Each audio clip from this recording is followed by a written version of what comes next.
O tema de hoje é unidade da fé. Eu quero louvar ao Senhor pela vida do nosso apóstolo Miguel Ângelo, homem íntegro, homem fiel, temente a Deus, homem humilde de coração. Louvado seja Deus pela nossa bispa Rosana, por toda a família apostólica. Eu louvo a Deus pela vida da minha esposa, a bispa Leonice, meus filhos, nosso corpo ministerial da igreja, nossos músicos, sempre dedicados, sempre envolvidos. A você que está aqui, que já semeou em terra boa, já lançou a tua semente, e agora você vai se alimentar de pastos verdejantes, que é a palavra de Deus, né? Efésios 4:13. Se você puder compartilhar a mensagem, quem tiver Facebook, depois essa mensagem também vai para o YouTube. Quem não se inscreveu pode se inscrever também lá no canal do YouTube, ao seu Garda. Então, glória a Deus. Efésios 4:13 diz assim: até que todos cheguemos à unidade da fé e do pleno conhecimento do Filho de Deus, a perfeita varonilidade, à medida da estatura da plenitude de Cristo. Eu quero orar com você. Senhor e Salvador Jesus Cristo, Deus maravilhoso, Deus soberano, aqui estão as ovelhas do Senhor, que foram atraídas até o teu aprisco, foram atraídas pelo teu Espírito. Portanto, que nessa noite nós possamos ser contagiados com essa palavra, palavra que dá herança, palavra que nos dá firmeza, convicção, coragem e ousadia na fé. Nós queremos, Pai, receber também o teu renovo. Aliás, a tua palavra diz que as tuas misericórdias se renovam a cada manhã, e por causa delas nós não somos consumidos. E que essa palavra atinja aquelas pessoas que estão sofrendo, que estão debilitadas, tristes, talvez alguma patologia, problemas emocionais, quem sabe até uma depressão, a perda de um ente querido. Talvez o médico tenha dito: não tem mais jeito. Mas a palavra do Senhor diz que para o Senhor tudo é possível. Pode ser impossíveis aos homens, mas para o Senhor tudo é possível.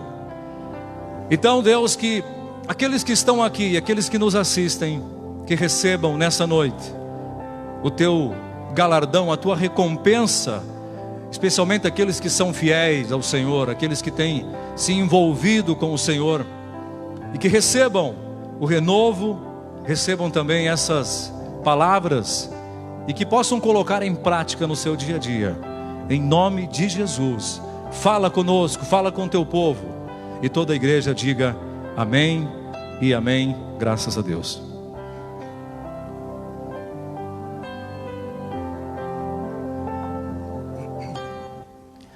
Obrigado, abençoado. Obrigado, meus técnicos de som.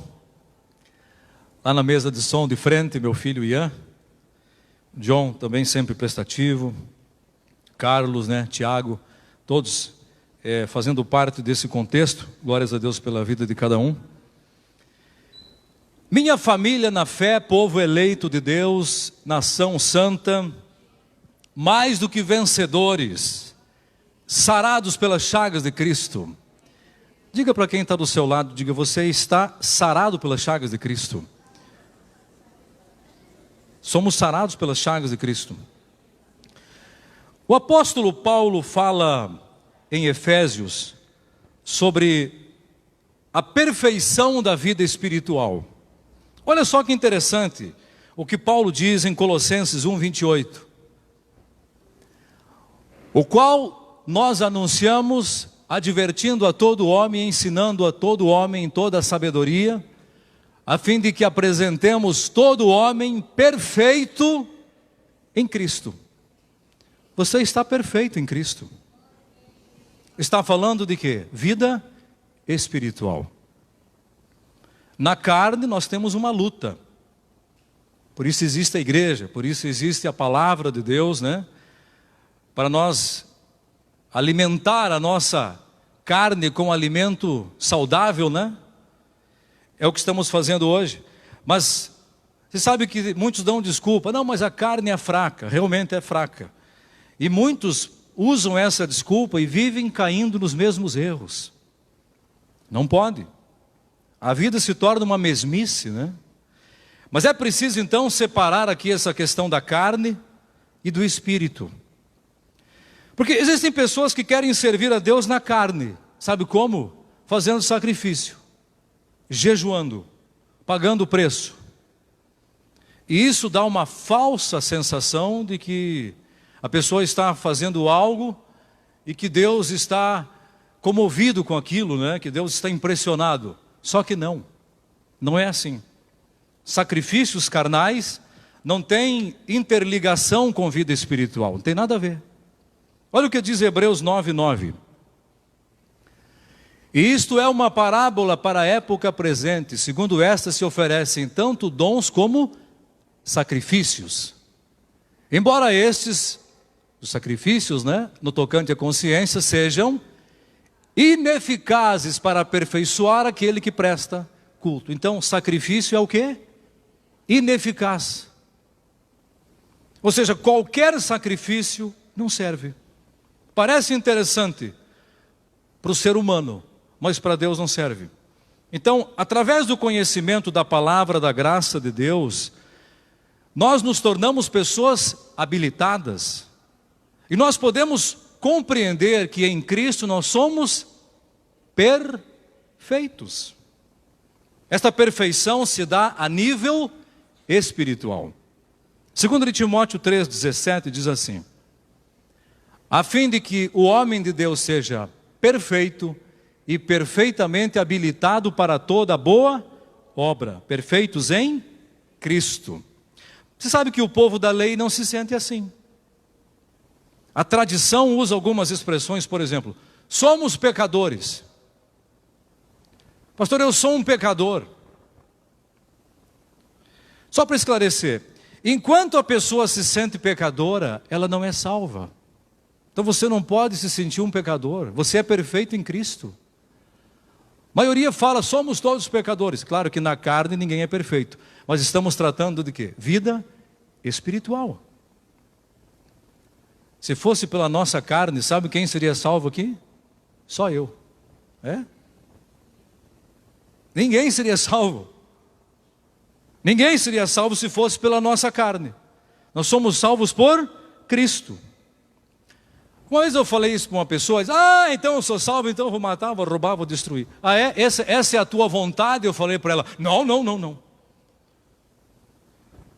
É porque assim, não é porque a minha esposa me ama, já citei esse exemplo várias vezes, não é porque a minha esposa me ama que eu vou mentir para ela, que eu vou maltratá-la, eu vou traí-la. Não. Porque Deus me ama, pastor, então eu sou salvo mesmo, então vou fazer acontecer. A pessoa nunca foi salva. Então, uma coisa é a carne, outra coisa é a vida espiritual. Porque as pessoas têm muita dificuldade em acreditar no que Deus diz. Em Cristo nós somos perfeitos. Agora, para entender isso, tem que ter o quê? Maturidade espiritual. Olha o que diz Efésios 3:19. E conhecer o amor de Cristo que excede todo entendimento, para que sejais tomados de toda a plenitude de Deus. Quer dizer que eu só sou tomado de toda a plenitude de Deus se eu conhecer o amor de Cristo. O amor de Cristo excede todo entendimento humano. Ou seja, ultrapassa, supera a lógica, né? Quer dizer então que nós saímos da criancice espiritual para um estágio de maturidade espiritual, quando eu entendo isso? Exatamente. 2 Coríntios 3,18 diz assim: e todos nós, com o rosto desvendado, contemplando como por espelho a glória do Senhor, somos transformados de glória em glória, na sua própria imagem, como pelo Senhor, o Espírito. Então Deus vai nos moldando dia após dia, de culto em culto, né? Quem bebia não bebe mais, quem fumava não fuma mais, quem mentia não mente mais, quem se drogava não se droga mais. Sabe, Deus vai transformando. Claro que às vezes algumas pessoas dão um trabalho para Deus, né? Porque cada um é cada um, né? Às vezes a tendência é que as pessoas, às vezes, lutem com isso, né? Porque até compreender, até entender esse processo todo de Deus na vida delas, né? E sabe que eu conheço gente nesse meio cristão, pessoas que começaram conosco, alguns que eu pessoalmente até admirava ainda no tempo da lei. Hoje eu olho para essa gente, claro, com respeito, né, sem me achar, porque Deus conhece o meu coração, né? Mas a maioria dessas pessoas retrocederam. Muitos estão desviados. Inclusive alguns foram usados por Deus para me colocar nesse caminho até. E é dramático, porque às vezes você conversa com algumas dessas pessoas, elas dizem: olha, eu não tenho nada de testemunho, não tenho nada para contar. Ainda diz: eu perdi, eu me separei, eu fui, eu sou o mesmo que era há 20 anos atrás. Que drama, hein? Por quê? Pela falta de envolvimento com Deus, falta de revelação, falta de conhecimento. Eu disse outro dia: eu não quero ser mais um. Eu não quero ser mais um na multidão. Eu creio que o nosso chamado é para fazer a diferença. Você tem um chamado para fazer a diferença nessa terra. Você tem que fazer as coisas com excelência, nós sempre falamos aqui. As pessoas não são bem-sucedidas por acaso. Eu quero deixar minha marca nessa terra. Qual é a sua marca? Qual é a nossa marca? Jesus Cristo. Tem gente que passa por essa vida, nasce, vive, morre, sabe? Ninguém lembra quem foi a pessoa. Agora, quando, por exemplo, eu falar um nome aqui para você, por exemplo, vamos falar aqui de Ayrton Senna. O que te remete isso? Você se lembra do Ayrton Senna? Todo mundo lembra. Um fenômeno das corridas, né, de superação. Morreu cedo, né? Infelizmente. Vamos um pouco mais longe, o personagem bíblico chamado Davi, o rei Davi, né? Foi um modelo, fazendo aqui um paralelo com as pessoas mais recentes, com as mais antigas, né? Davi não se tornou rei por acaso. Agora deixa eu lhe dizer, a pessoa pode ser eternizada aqui na terra pelo que ela faz de bom. E ela pode ser eternizada pelo que ela faz de ruim. Se eu lhe falar aqui, por exemplo, de Adolf Hitler, o que você lembra? O que vem à sua mente? Um carrasco nazista, né? Matou mais de 6 milhões de judeus. Eu quero ser lembrado como uma pessoa boa. Uma pessoa que fez o bem. Eu também não quero ser lembrado só no dia 2 de novembro. Tem gente que vai lá no dia de finados, vão lá levar flores lá para a pessoa. E choram, né? De repente, sobra os familiares só. Lá as tantos, nem os familiares lembram mais, né? Então, eu creio que Deus nos chamou para fazer a diferença. Tem um famoso escritor cristão, que ele, antes de morrer, ele morreu em ditosa velhice, né? Mas antes de morrer ele disse assim para a família dele: eu quero que vocês escrevam na minha lápide: eu não estou aqui.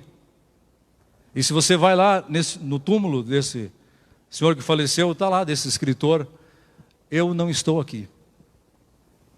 Porque ele não queria ser lembrado como alguém que morreu e foi enterrado só.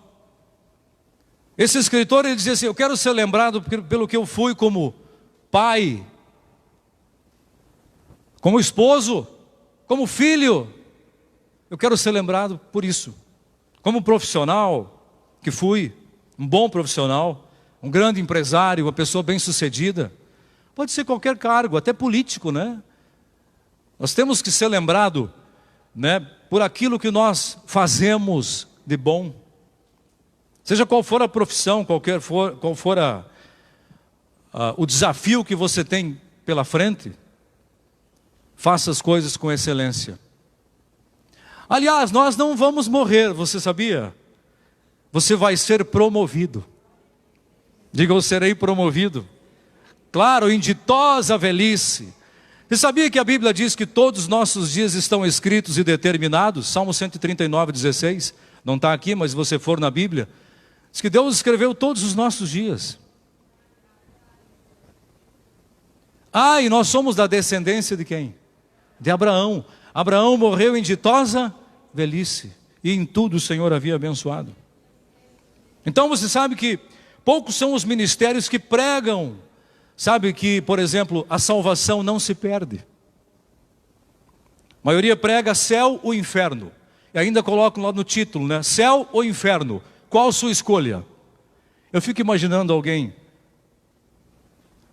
eu escolho ir para o inferno.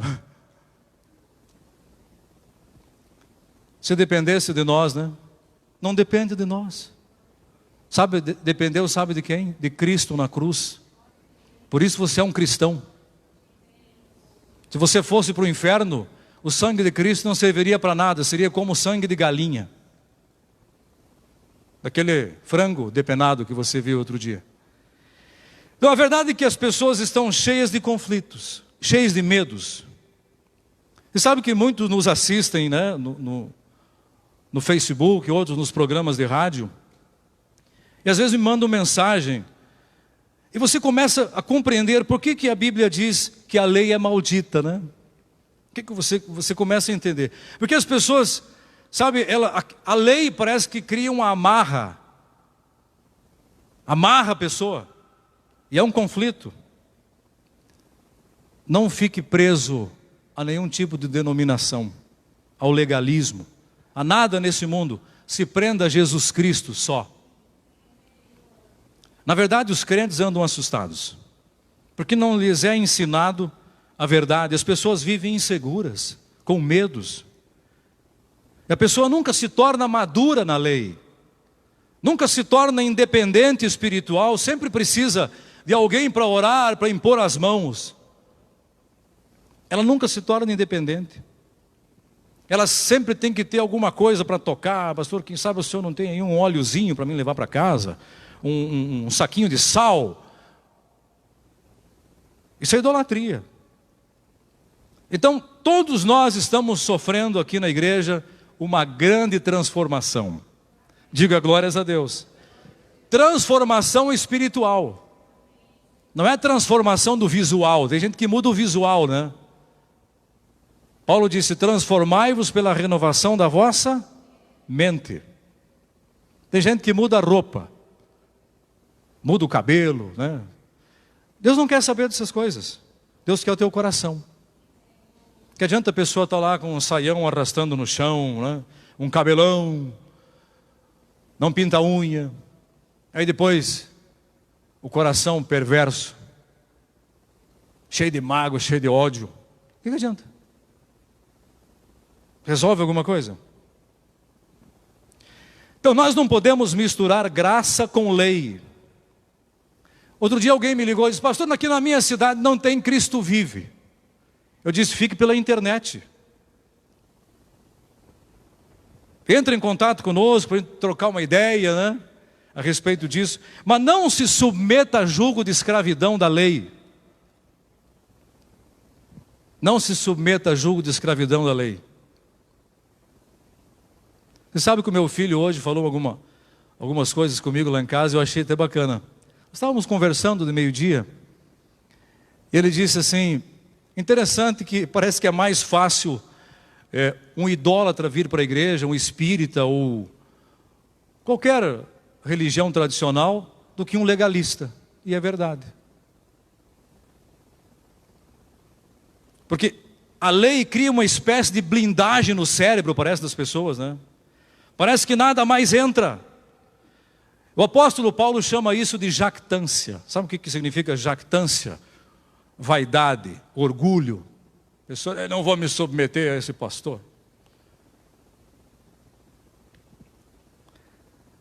Para ser mais claro, grande parte do povo da lei, eles são cheios de teoria, cheios de arrogância. Você vê esses pastores aí, com todo respeito às pessoas, mas, sabe, nós entendemos que a Bíblia Sagrada nos ensina sobre tirar véus. largar a tradição, sair do legalismo, aí você se torna uma pessoa livre, abençoada, com toda sorte de bênçãos. Você diga: eu sou livre. Diga: eu sou abençoado. Inclusive o apóstolo até comentou aqui na quarta-feira, porque se a pessoa diz assim: olha, eu não tenho opção de igreja aqui na minha cidade, que as pessoas às vezes me telefonam, me mandam mensagens. Nós temos aí, a partir do ano de 2000, todas as mensagens estão arquivadas no canal da Cristo Vive, no YouTube. Então nós podemos ter um alimento sólido, para você não se submeter à lei. Romanos 8:29 diz assim: porquanto os que de antemão conheceu também os predestinou para serem conformes à imagem de seu Filho, a fim de que ele seja o primogênito entre muitos irmãos. Veja, você foi predestinado por Deus. Deus não nos predestinou para termos atitudes de criança. Deus nos predestinou para agirmos com sabedoria, diante dos apelos desse mundo, dos apelos espirituais da lei. 2 de Pedro 1:4 diz assim: pelas quais nos têm sido doadas as suas preciosas e muito grandes promessas, para que por elas vos torneis coparticipantes da natureza divina, livrando-vos da corrupção e das paixões que há no mundo. Veja, as promessas de Deus já nos foram doadas. Então nós temos uma natureza divina. Diga: eu tenho uma natureza divina.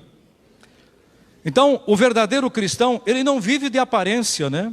Aliás, Deus não vê o exterior, Deus vê o nosso coração. Deus não olha para a aparência, né? Para a roupa.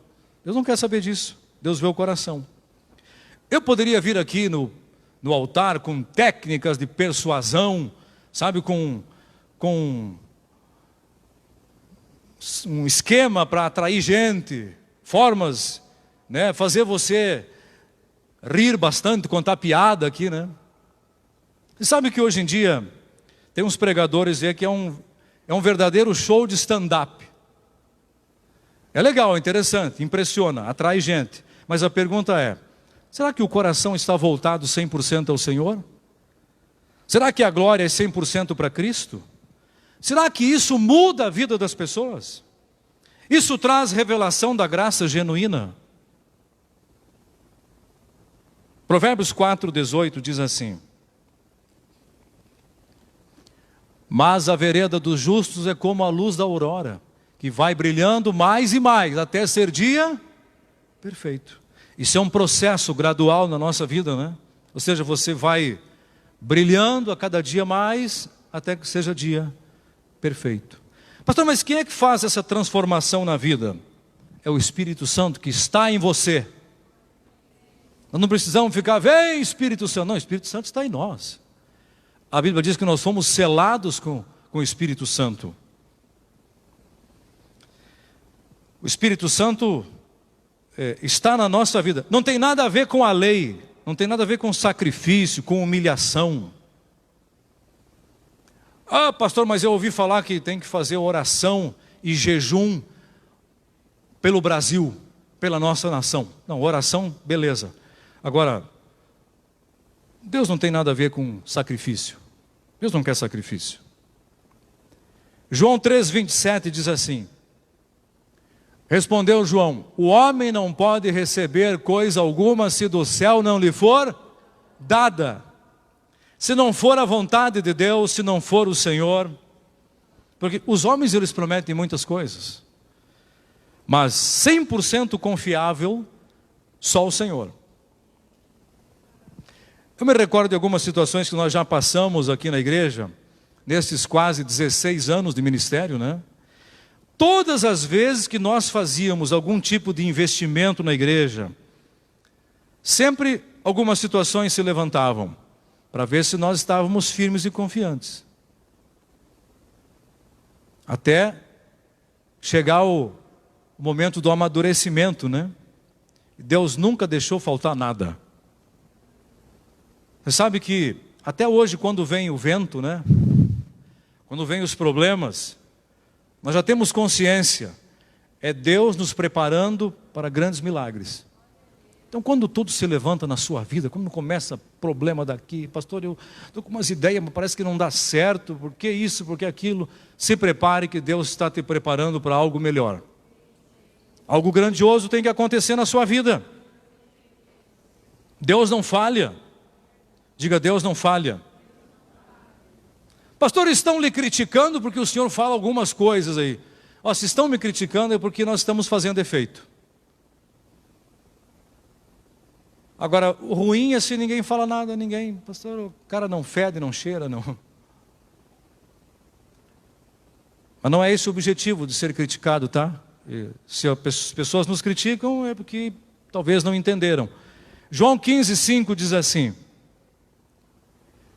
eu sou a videira, vós os ramos. Quem permanece em mim e eu nele, esse dá muito fruto, porque sem mim nada podeis fazer. Nós temos consciência que sem Jesus nós não podemos nada. Quem mais poderia ter dito isso nessa terra? Sem mim nada podeis fazer. Quem poderia dizer isso além de Jesus? Buda? Maomé? Esses deuses todos que existem nessa terra? Não. Só Jesus. João 6,48 diz assim: eu sou o pão da vida. Veja, Jesus é o nosso alimento espiritual, só Ele. Só Jesus Cristo. Nenhuma outra divindade nessa terra pode suprir a nossa vida espiritual. Nenhuma outra divindade preenche a nossa vida. Então só Jesus é onisciente, onipresente e onipotente. Só Jesus Cristo. Mas você sabe o que eu descobri? É curioso porque muitos dizem assim, não, o demônio está aqui, mas também está lá no outro, no bairro tal, está lá em Curitiba, está lá em São Paulo, o demônio está lá no Rio de Janeiro. E sabe, o que fizeram do demônio?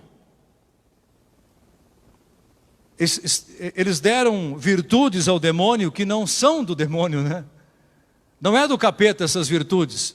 Ele não é onipresente. Porque não, se está aqui, tem lá na igreja tal que estão expulsando demônio. Aí estão lá em sei onde, outra igreja estão expulsando demônio. Quer dizer, o diabo ele é onipresente. Não, a Bíblia diz que o diabo é destruído.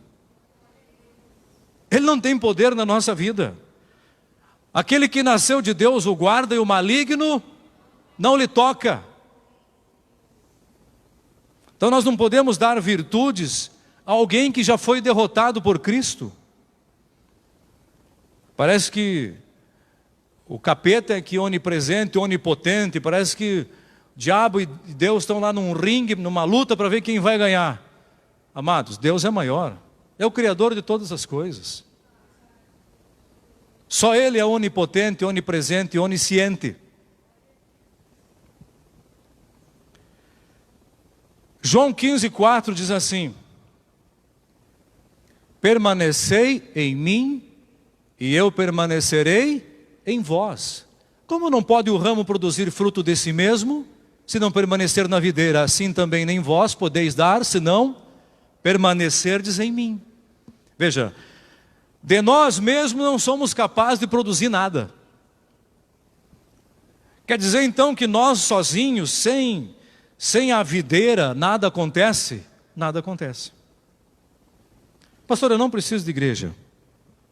Tudo bem que você não precisa da lei, a lei é maldição, né? Você não precisa nem de religião. Deus não quer religião, Deus quer o teu coração.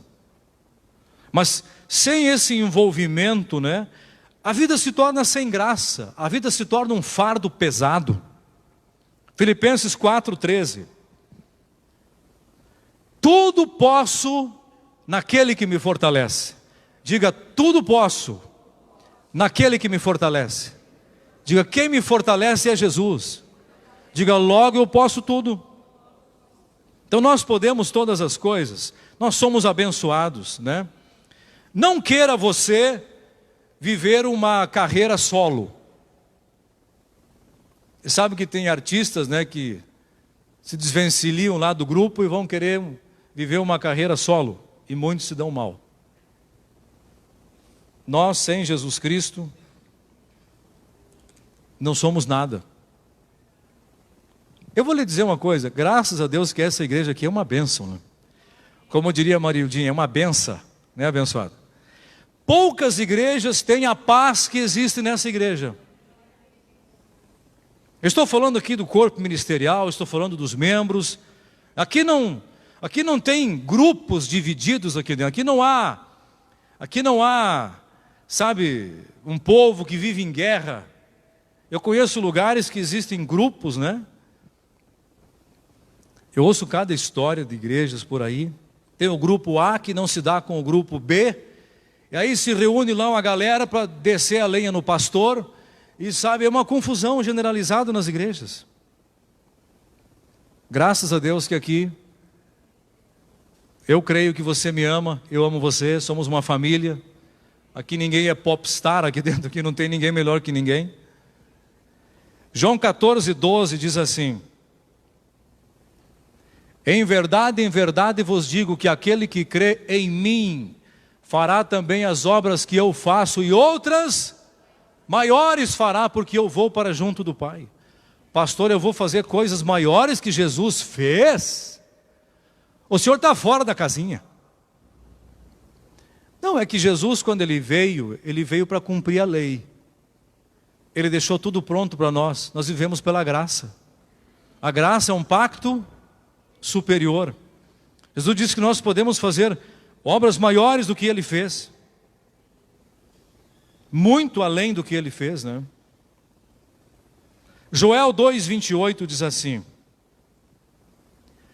e acontecerá depois que derramarei o meu espírito sobre toda a carne, vossos filhos e vossas filhas profetizarão, vossos velhos sonharão e vossos jovens terão visões.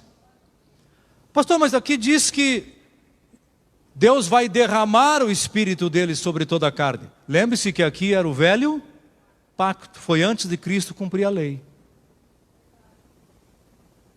O Espírito agora já está em nós, já veio. No dia de Pentecostes, né, o Espírito veio para ficar. E diz que nós somos selados para a salvação, para o dia da redenção. Então, a ordem de Deus é profetizar. Por isso que nós sempre falamos aqui, as palavras são poderosíssimas, são sementes que nós semeamos. Quando você fala alguma coisa, você está lançando uma semente. Cuidado então com aquilo que você fala. Porque o pacto da graça de Deus, né, não é mais sacrifício, não é por ritos, é por confissão, pela boca. Então cuide daquilo que você fala no teu dia a dia, porque vai acontecer. Você, quando fala, está semeando alguma coisa. E essa semente, em algum momento da vida, ela vai germinar. Diz que nós temos que profetizar. Os velhos sonharão. A velharada vão começar a ter sonhos grandes aí. Sim, porque você vai ter vida longa. Você pode sonhar. Pastor, eu achei que já estava com o pé na cova. Não, você vai ter longevidade. Deus te chamou para reinar em vida. Os jovens terão visões. Olha a juventude dessa igreja, terão visões. Sabe, a ordem de Deus então é profetizar. Você não é velho, você é experiente, né? Se alguém se acha velho, não se acha. Tinha uma velha que, antigamente, a mãe deve lembrar disso. Ela era vizinha, quando era pequeno. Aí, eu e o meu irmão, nós chamávamos ela da velha, não vou dizer o nome aqui, né? A velha tal, e ela ficava uma fera, né? Ela dizia assim, não me chame de velha, me chame de usada. Então, lembre-se, você não vai, o teu espírito não envelhece. Você não vai morrer jovem. Você vai morrer em ditosa velhice. Os dias irão se cumprir. Tem que crer nisso. João 15:6. Se alguém não permanecer em mim, será lançado fora, a semelhança do ramo, e secará. E o apanham lançando no fogo e o queimam. Aqui não está dizendo que vai para o inferno, porque muitos usam essa passagem aqui para dizer, se você não permanecer em mim, você vai fritar no inferno. Não é isso que a Bíblia está dizendo. Você sabe que existe muita gente desviada das igrejas, são filhos, mas que se escandalizaram por motivos N, né, por causa desses pseudos ministérios, né, que hoje são verdadeiras franquias.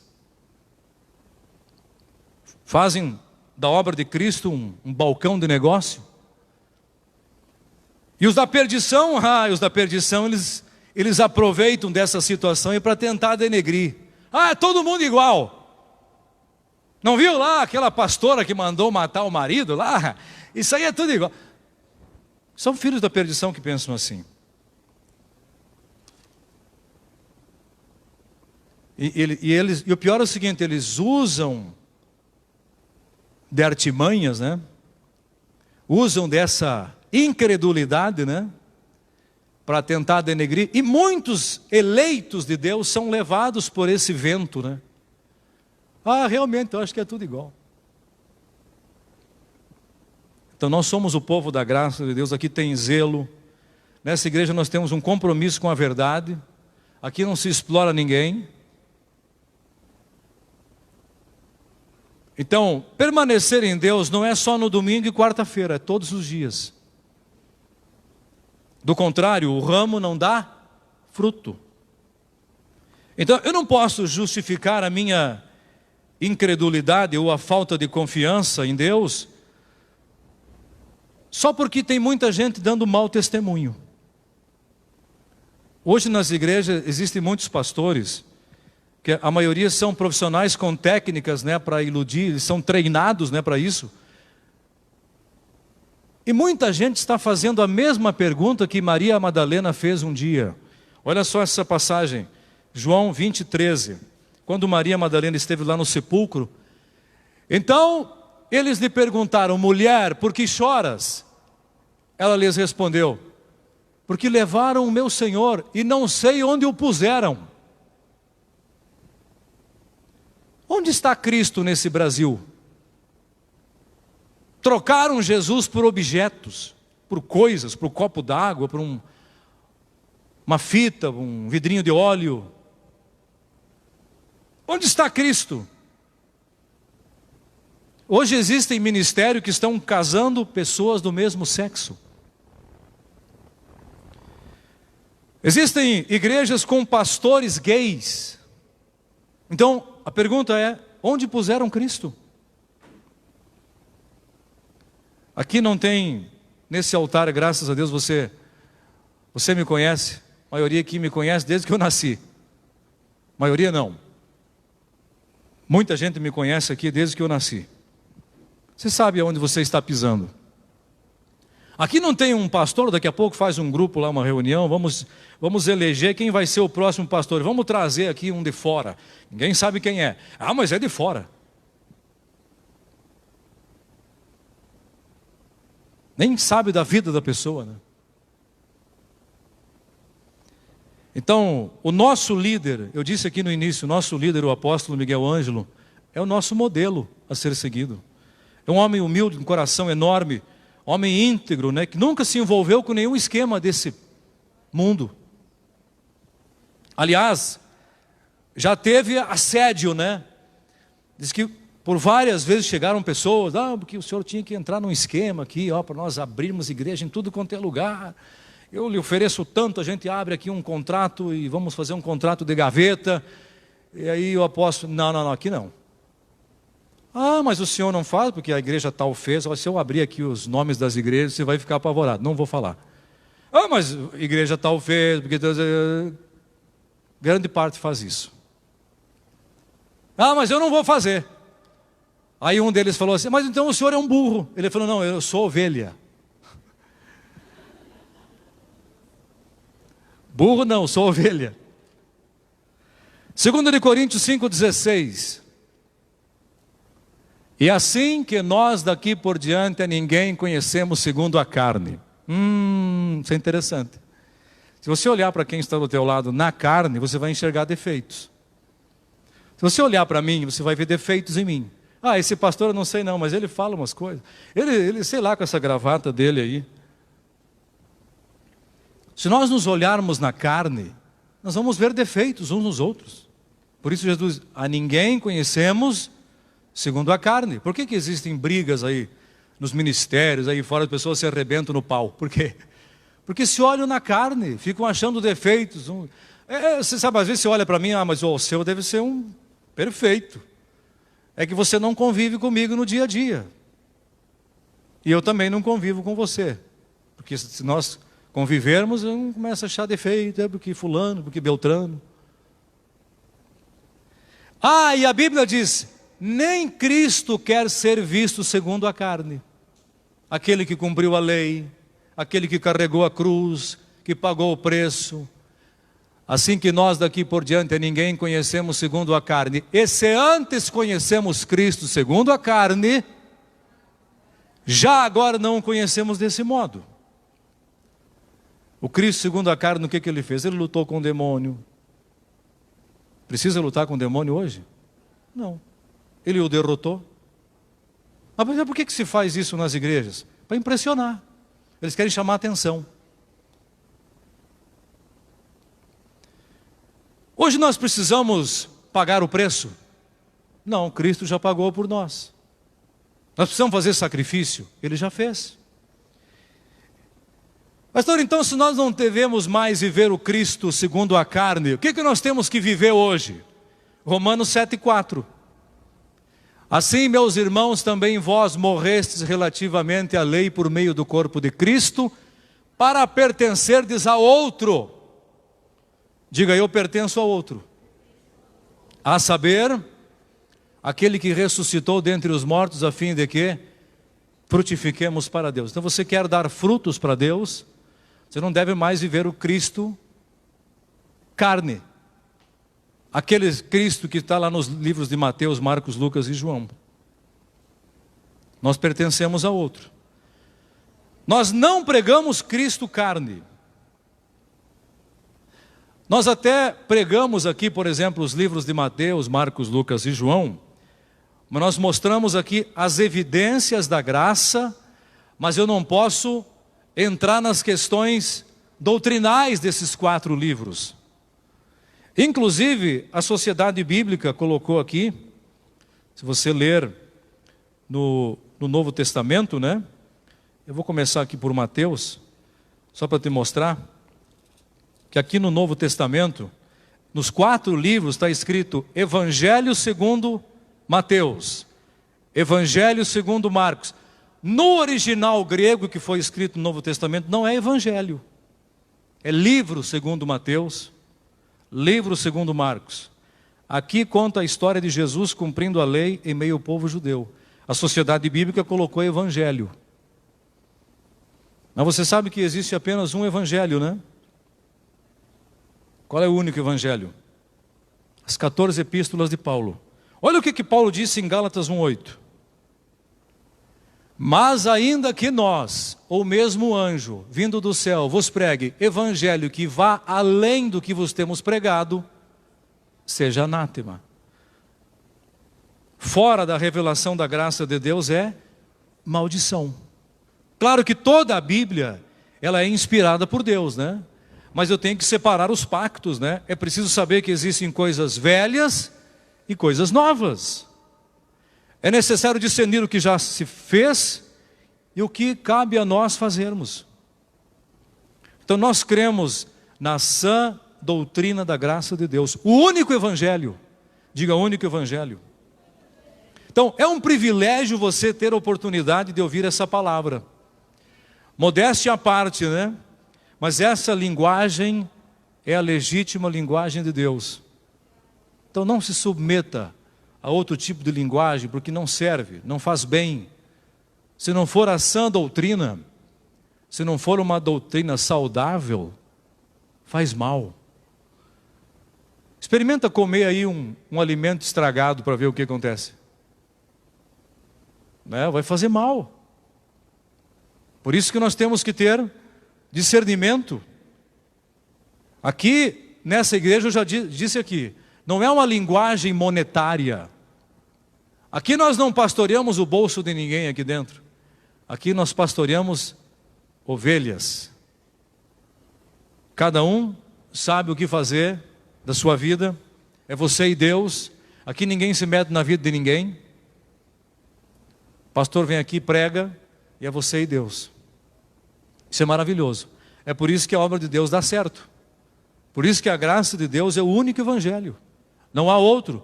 Fora da graça de Deus é o quê? Anátema, maldição. Pastor, com que ousadia o senhor está falando isso? Não é eu que estou falando, é a Bíblia que diz. Porque nós não podemos seguir o Cristo carne, né? Volta lá no Romanos 7,4. Vós morrestes relativamente à lei por meio do corpo de Cristo para pertencerdes a outro. Qual outro? Outro Cristo, quer dizer que tem dois Cristos. Sim, o Cristo carne e o Cristo ressuscitado. Simples assim. Está difícil de entender?